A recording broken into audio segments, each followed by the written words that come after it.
Paulo e Estevão, capítulo 4, nas estradas de Jope.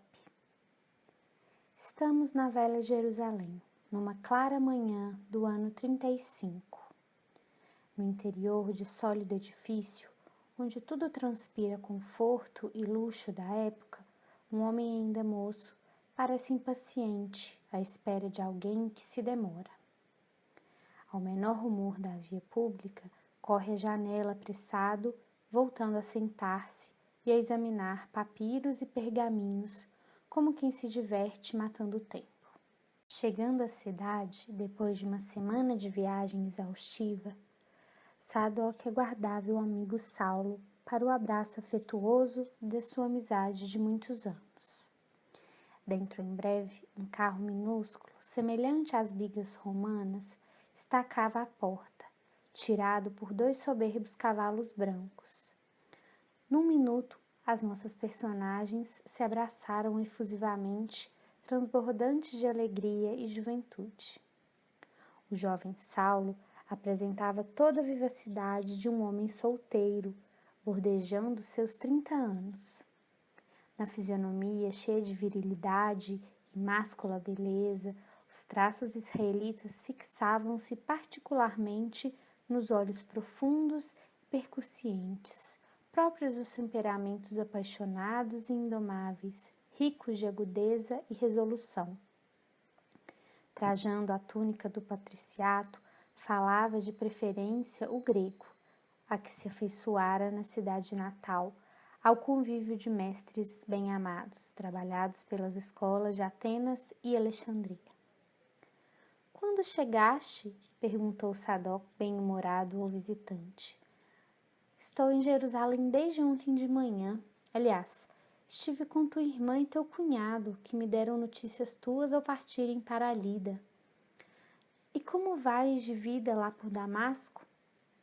"Sempre bem."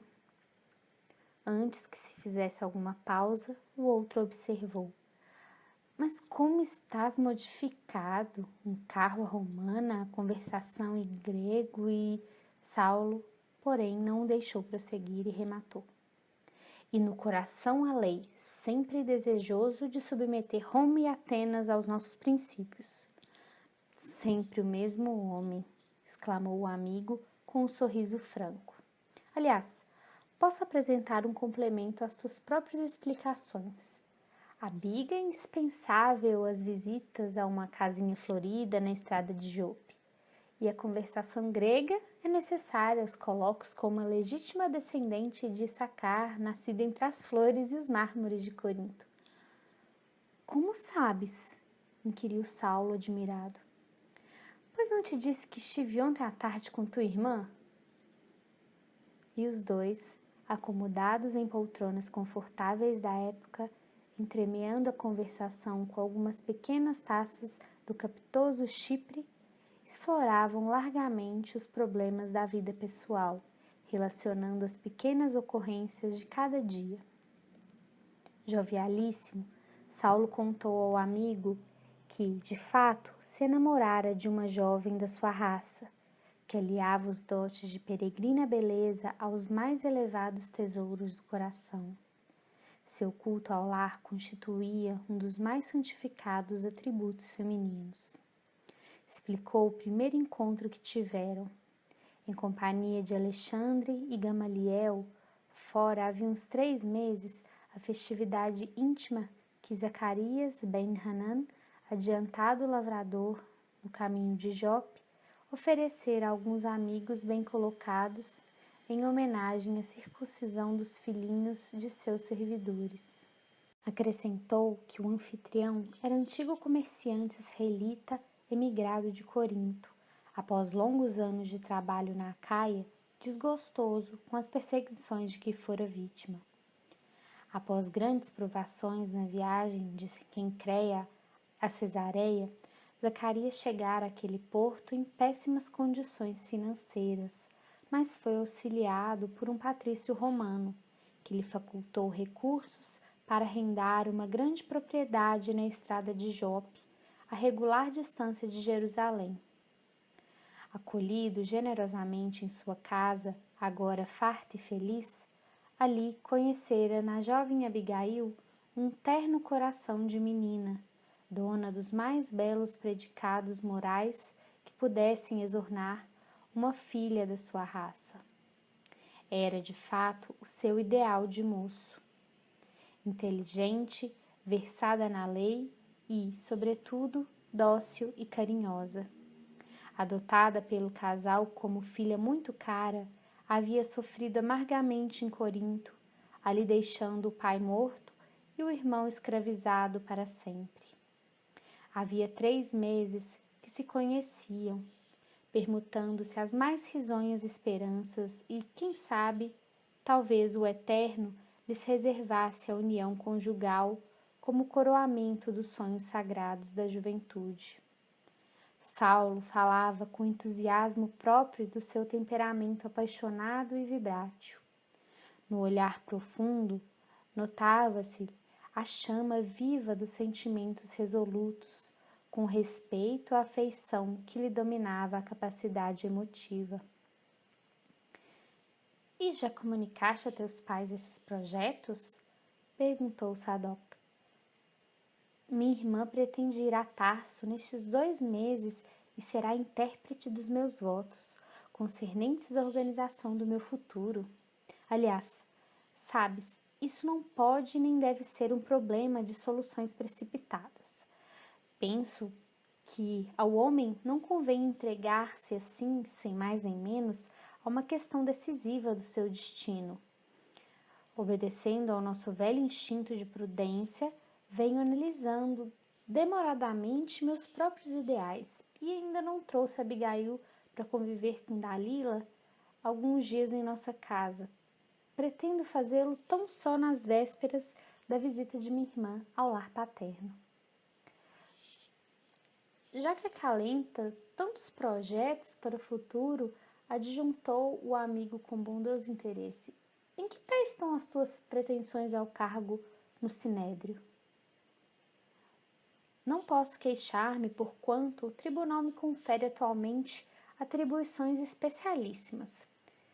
Sabes que Gamaliel há muito vem instando com meu pai a respeito da minha transferência para Jerusalém, onde me prometem lugar de relevo na administração do nosso povo. Como sabemos, o antigo mestre está idoso e deseja retirar-se da vida pública. Não tardarei a substituí-lo no voto das mais altas deliberações, além de oferir atualmente ótima remuneração independente da contribuição que me vem de Tarso periodicamente. Tenho, acima de tudo, o ideal político de aumentar meu prestígio junto aos rabinos. É preciso não esquecer que Roma é poderosa e que Atenas é sábia, tornando-se indispensável acordar a eterna hegemonia de Jerusalém como o tabernáculo de Deus único. Precisamos, pois, dobrar os joelhos de gregos e romanos ante a lei de Moisés. Sadoc, no entanto, deixando perceber que não prestava muita atenção ao seu idealismo nacionalista, retinha o pensamento na situação particular, advertindo delicadamente. Pelo que me dizes, folgo em saber que teu pai vai melhorando progressivamente as condições financeiras e dizer-se que foi tecelão humilde. Por isso mesmo, talvez, glosou Saulo, ensinou-me a profissão quando menino, para que nunca me esquecesse de que o progresso de um homem depende do seu próprio esforço. Hoje, porém, depois de tantas fadigas no tear, ele descansa com justiça numa velhice honrada e sem cuidados junto de minha mãe. Suas caravanas e camelos percorrem toda a Cilícia e os transportes lhe garantem um desenvolvimento de renda cada vez maior. A palestra continuou animada e, em dado instante, o moço de Tarso inquiriu o amigo sobre os motivos que o traziam a Jerusalém. Eu vim certificar-me da cura do meu tio Filodemos, que ficou curado da velha cegueira mediante processos misteriosos. E, como se trouxesse o cérebro nusto de interrogações de toda sorte, para as quais não encontrava resposta nos próprios conhecimentos, acentuou: Já ouvistes falar nos homens do caminho? Ah, Andrônico falou-me a respeito deles há muito tempo. Não se trata de uns pobres galileus maltrapilhos e ignorantes que se refugiam nos bairros desprezíveis? Isso, justamente. E contou que um homem chamado Estevão, portador de virtudes sobrenaturais, no dizer do povo, havia devolvido a vista ao tio, com o assombro geral de muita gente. Como é isso? Disse Saulo admirado. Como pôde Filodemo submeter-se a experiências tão sórdidas? Acaso não terá compreendido que o fato pode radicar nas artimanhas dos inimigos de Deus? Várias vezes, desde que Andrônico me referiu ao assunto pela primeira vez, tenho ouvido comentários a respeito desses homens. Cheguei mesmo a trocar ideias com Gamaliel, no intuito de reprimir essas atividades perniciosas. Entretanto, o mestre, com a tolerância que o caracteriza, me fez ver que essa gente vem auxiliando a numerosas pessoas sem recursos.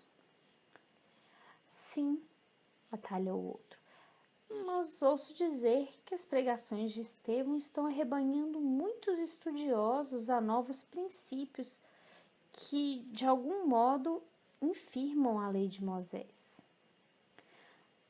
Todavia, não foi um carpinteiro galileu, obscuro, sem cultura, que originou tal movimento? Que poderíamos esperar da Galileia? Porventura, terá produzido outra coisa além de legumes e peixes? E, contudo, o carpinteiro martirizado tornou-se um ídolo para as recadas. Procurando desfazer as impressões de meu tio, chamando a razão com a energia necessária, fui levado a visitar ontem as obras de caridade dirigidas por um tal Simão Pedro. É uma instituição estranha e que não deixa de ser extraordinária. Crianças desamparadas que encontram carinho, leprosos que recobram a saúde, velhos enfermos e desprotegidos da sorte que exultam de conforto. Mas e os doentes? Onde ficam esses doentes? Interrogou Saulo assombrado. Todos se agasalham junto desses homens incompreensíveis. Estão todos malucos, disse o moço de Tarso com a franqueza espontânea que lhe marcava as atitudes. Ambos trocaram impressões íntimas sobre a nova doutrina, pontuando de ironia o comentário de muitos fatos piedosos que empolgavam a atenção do povo simples de Jerusalém. Ao finalizar a conversa, Sadoc acrescentou: Não me conformo em ver os nossos princípios aviltados e proponho-me a cooperar contigo, embora esteja em Damasco, para estabelecermos a imprescindível repressão de tais atividades. Com tuas prerrogativas de futuro rabino em destaque no templo, poderás encabeçar uma ação decisiva contra esses mistificadores e falsos taumaturgos. Sem dúvida, respondeu, e prontifico-me a executar todas as providências que o caso requer.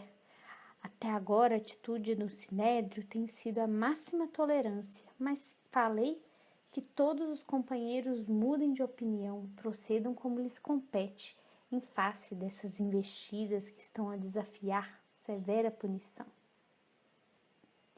E, quase solene, concluía: Quais os dias de pregação desse tal Estevão?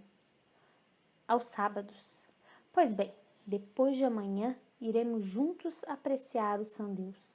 Caso verifique o caráter inofensível de seus ensinamentos, haverá que os deixar em paz com a sua logomania ao lado das mazelas do próximo. Mas, caso contrário, pagarão muito caro a audácia de ofender nossos códigos religiosos na própria metrópole do judaísmo. Ainda por longo tempo, comentaram os fatos sociais, as tricas do farisaísmo a que pertenciam, os sucessos do presente e as esperanças do porvir. Ao cair da tarde desse mesmo dia, a biga elegante de Saulo de Tarso atravessava as portas de Jerusalém, tomando a direção do porto de Jope.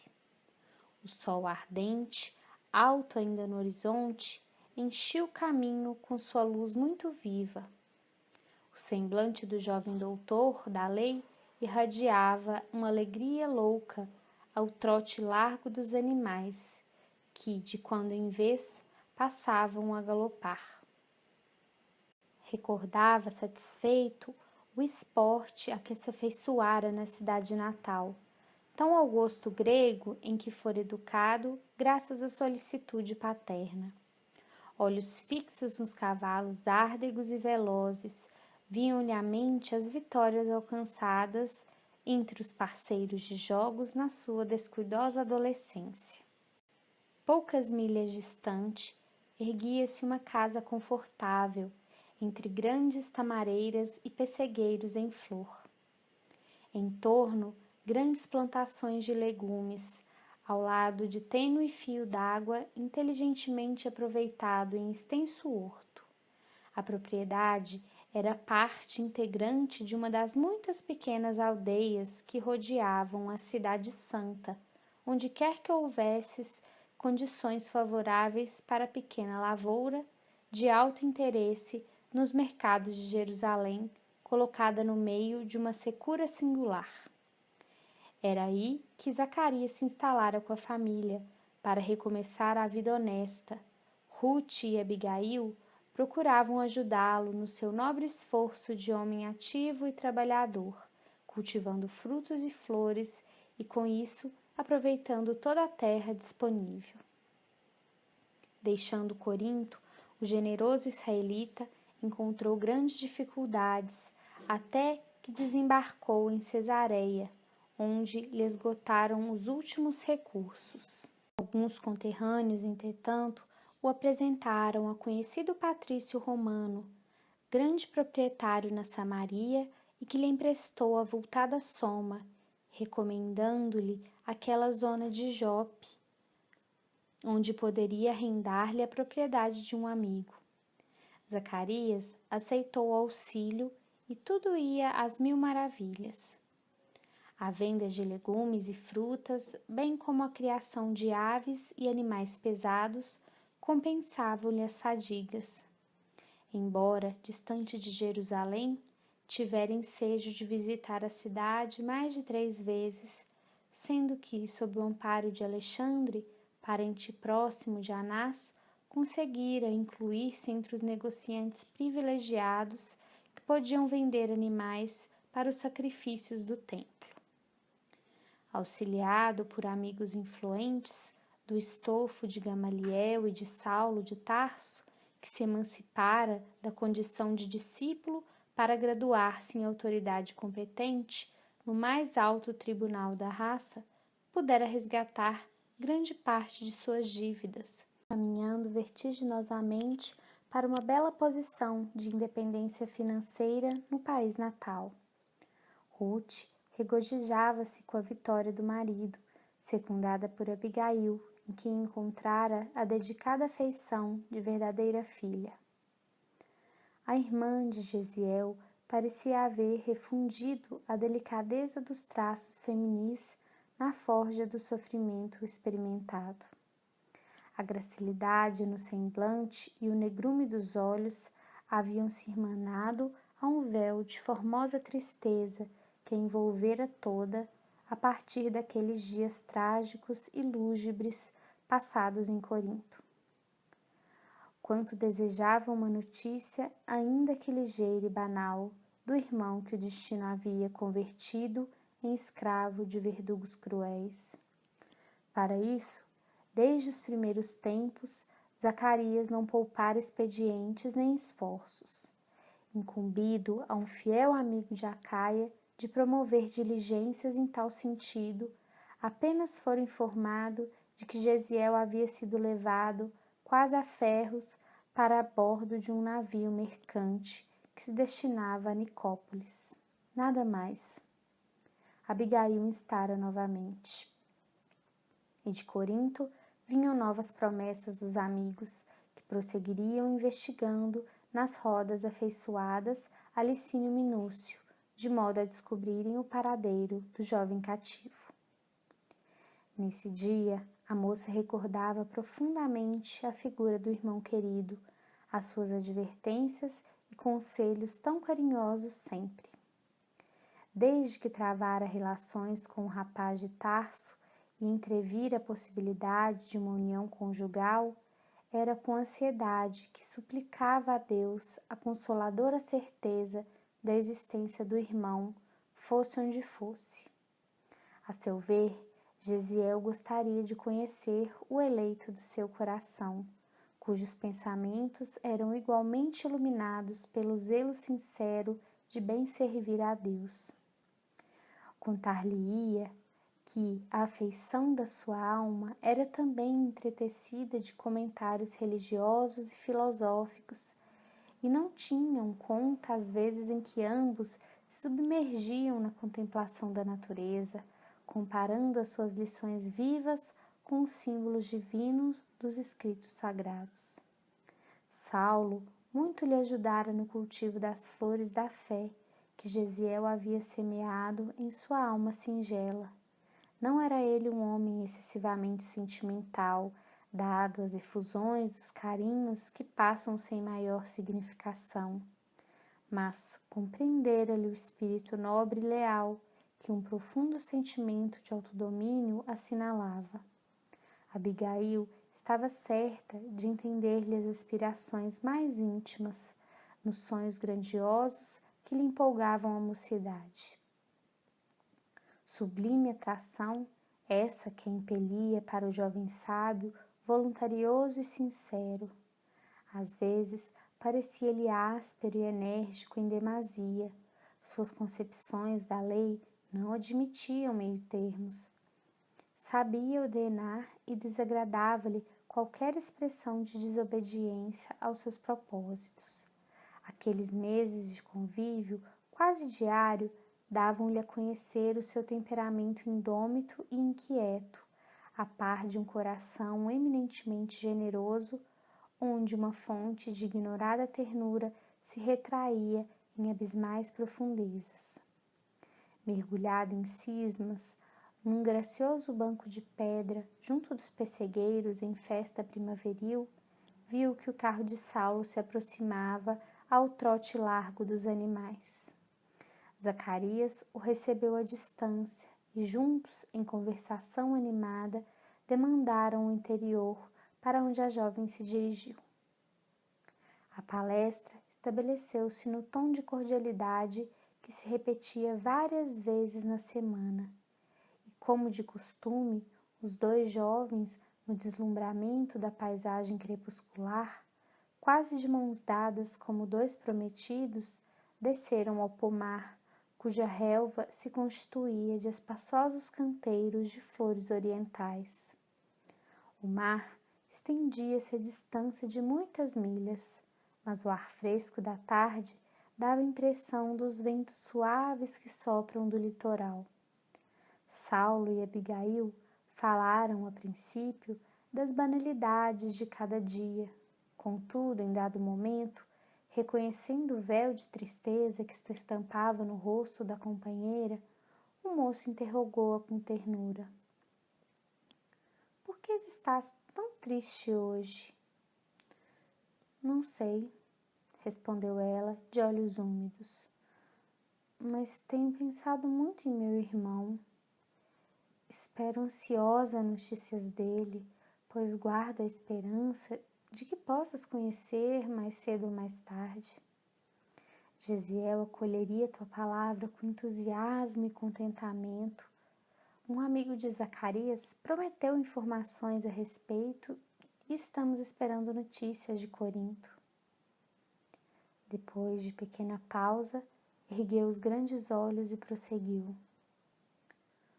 Ouve, Saulo, se Gesiel ainda estiver preso, prometes-me teu auxílio a seu favor?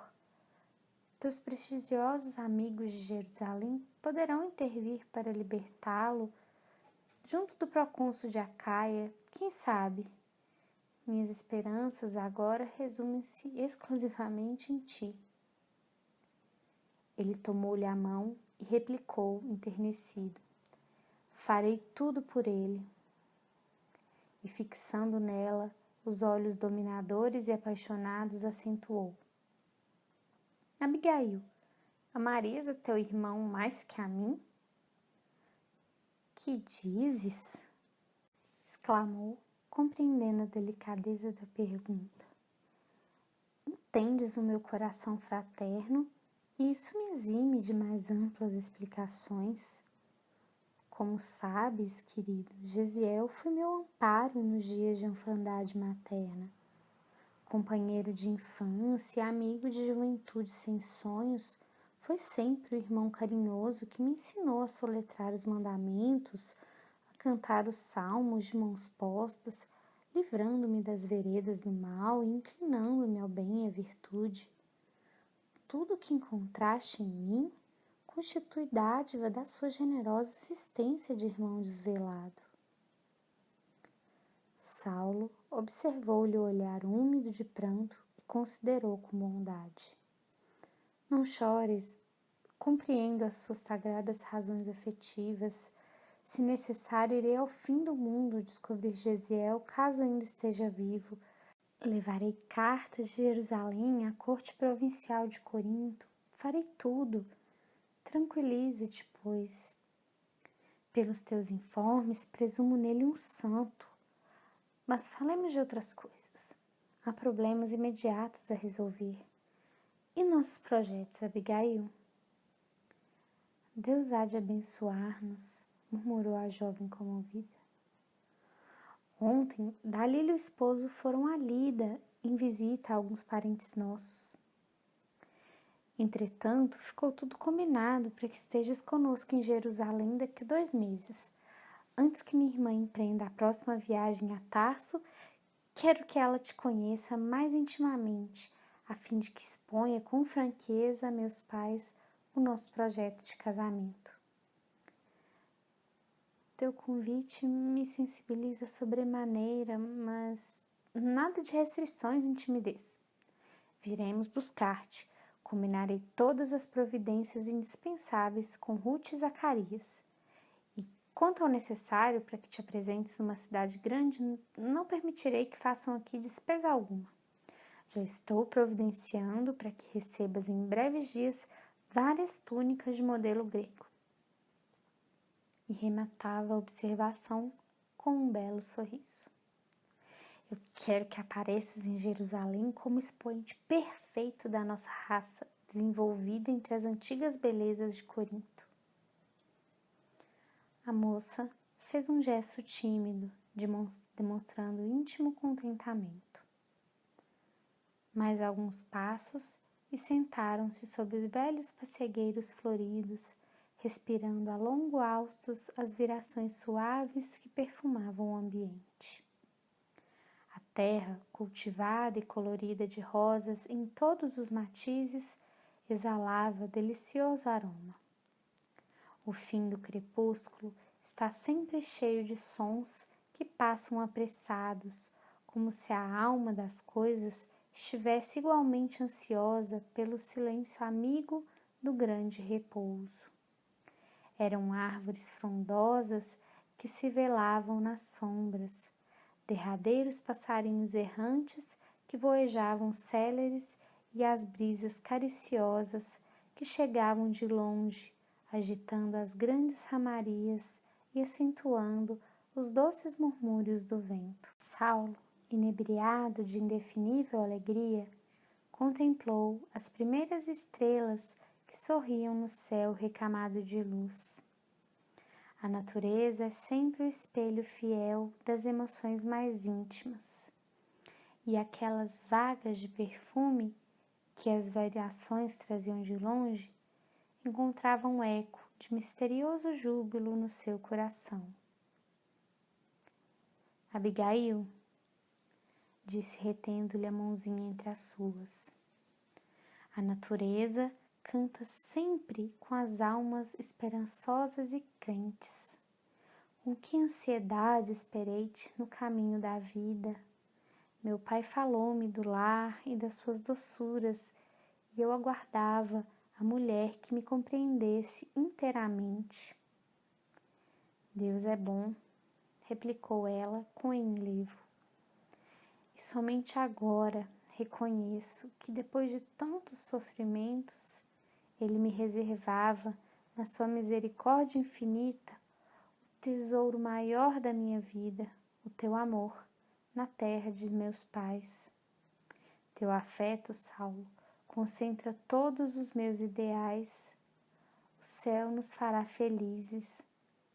Todas as manhãs, quando estivermos casados, pedirei em preces fervorosas aos anjos de Deus que me ensinem a tecer a rede das tuas alegrias. À noite, quando a bênção do repouso envolver o mundo, dar-te-ei carinho sempre novo do meu afeto. Tomarei tua cabeça atormentada pelos problemas da vida e ungirei tua fronte com a carícia de minhas mãos. Viverei com Deus e contigo somente. Ser-te-ei fiel por toda a minha vida e amarei os próprios sofrimentos que acaso o mundo possa acarretar-me por amor à tua vida e ao teu nome. Saulo apertou-lhe as mãos com mais enlevo, redarguindo deslumbrado. Dar-te-ei, por minha vez, meu coração dedicado e sincero. Abigail, meu espírito estava possuído somente ao amor, à lei e aos meus pais. Minha mocidade tem sido muito inquieta, mas pura. Não te oferecerei uma flor sem perfume. Desde os primeiros dias da juventude, conheci companheiros que me incitaram a lhe seguir os passos incertos, na embriaguez dos sentidos, precursora da morte de nossas preocupações mais nobres nesse mundo, mas nunca traí o ideal divino que me vibraria a alma sincera. Depois dos estudos iniciais da minha carreira, encontrei mulheres que me acenavam, levadas por uma concepção perigosa e errônea do amor. Em Tarso, nos dias sinuosos dos jogos juvenis, após a conquista das melhores lauras, recebia de jovens inquietas declarações de amor e propostas de núpcias. Mas a verdade é que permaneci insensível, a esperar-te como heroína ignota do meu sonho, nas assembleias ostentosas de púrpuras e flores. Quando Deus aqui me conduziu ao teu encontro, teus olhos me falaram num lampejo de sublimes revelações. És o coração do meu cérebro, a essência do meu raciocínio, e serás a mão guiadora das minhas edificações em toda a vida. Enquanto a moça, sensibilizada e venturosa, tinha os olhos mareados de pranto, o fogoso mancebo continuava. Viveremos um para o outro, teremos filhos fiéis a Deus. Serei a ordenação da nossa vida, serás a obediência em nossa paz. Nossa casa será um templo. O amor de Deus será sua maior coluna. Quando o trabalho exigir minha ausência do altar doméstico, ficarás velando no tabernáculo da nossa aventura. Sim, querido, que não faria por ti? Mandarás e obedecerei. Serás a ordem de minha vida, e eu rogarei ao Senhor que me auxilie a ser teu bálsamo de ternura. Quando estiveres fatigado, lembrar-me-ei de minha mãe, e adormecerei tua alma generosa com as mais formosas orações de Davi. Interpretarás para mim a palavra de Deus, serás a lei, serei tua serva. Saulo enternecia-se ouvindo aquelas expressões esplendiciosas. Eram as mais belas que já havia recolhido de um coração feminino. Mulher alguma que não Abigail jamais assim lhe falara ao espírito impetuoso. Habituado aos longos e difíceis raciocínios, escandando o cérebro nos silogismos dos doutores, em busca de futuro brilhante, sentia a alma ressecada, sedenta de verdadeiro idealismo. Desde criança, com a sadia educação doméstica, guardava puros os primeiros impulsos do coração, sem jamais contaminá-los na esteira dos prazeres fáceis ou do fogo das paixões violentas. Que sonho deixar na alma o carvão das dores sem esperanças. Acostumado ao esporte, aos jogos da época, seguido sempre de muitos companheiros em desvario, tivera o heroísmo sagrado de sobrepor as disposições à lei das próprias tendências naturais. Sua concepção de serviço a Deus não admitia concessões a si mesmo. A seu ver, todo homem devia conservar-se indene de contatos inferiores com o mundo, até que atingisse o tálamo nupcial. O lar constituído haveria de ser um tabernáculo das bênçãos eternas. Os filhos, as primícias do altar do maior amor, consagrado ao Senhor Supremo. Não que a sua juventude estivesse isenta de desejos. Saulo de Tarso experimentava todos os anseios da mocidade impetuosa de seu tempo. Imaginava situações de anelos satisfeitos e, no entanto, sujeito aos carinhos maternos, prometera a si mesmo jamais tergiversar. A vida do lar é a vida de Deus, e Saulo guardava-se para as emoções mais sublimadas. De esperança em esperança, via passar os anos, esperando que a inspiração divina determinasse a rota dos seus ideais. Esperava e confiava. Seus pais presumiam encontrar ali ou acolá aquela a quem devesse ele eleger. Entretanto, Saulo, enérgico e resoluto, removia a intervenção dos entes caros, concernente à escolha que afetava a decisão de seu destino. Abigail enchera-lhe o coração. Era a flor mística do seu ideal, a alma que lhe entenderia as aspirações em perfeita ressonância de pensamentos. De olhos fixos nas suas feições delicadas que o luar pálido iluminava, teve ânsias de guardá-la para sempre nos braços fortes. Ao mesmo tempo, doce enternecimento lhe vibrava na alma. Desejava atraí-la a si como se o fizesse a uma criança meiga e afagar-lhe os cabelos sedosos com todo o cabedal do seu carinho. Inebriados de gozo espiritual, falaram longo tempo do amor que os identificava na mesma aspiração de ventura. Todos os comentários mais íntimos faziam de Deus o sagrado partícipe de suas esperanças no futuro que se lhes auspiciava, santificado em júbilos infinitos. De mãos dadas, extasiaram-se com o plenúrio maravilhoso. Os helodendros pareciam sorrir-lhes. As rosas orientais, aureoladas pelos raios da lua, eram-lhes qual mensagem de beleza e perfume. Ao despedir-se, Saulo acrescentou venturoso: dentro de 2 dias voltarei a ver-te. Ficamos combinados. Quando Dalila partir, levará notícias nossas a meus pais. E precisamente de hoje a 6 meses, quero ter-te comigo para sempre. 6 meses? Revidou ela, meio ruborizada e surpreendida. Nada haverá, penso, que possa embargar essa resolução, de vez que já temos o indispensável. E se ainda não tivermos até lá notícias de Gesiel? Por mim, desejaria casar-me convicta do seu contentamento e aprovação. Saulo, esboçando leve sorriso, em que havia muito de contrariedade mal dissimulada, esclareceu: Quanto a isso, fique tranquila. Cuidaremos primeiramente da atitude dos meus, que se encontram em plano mais imediato.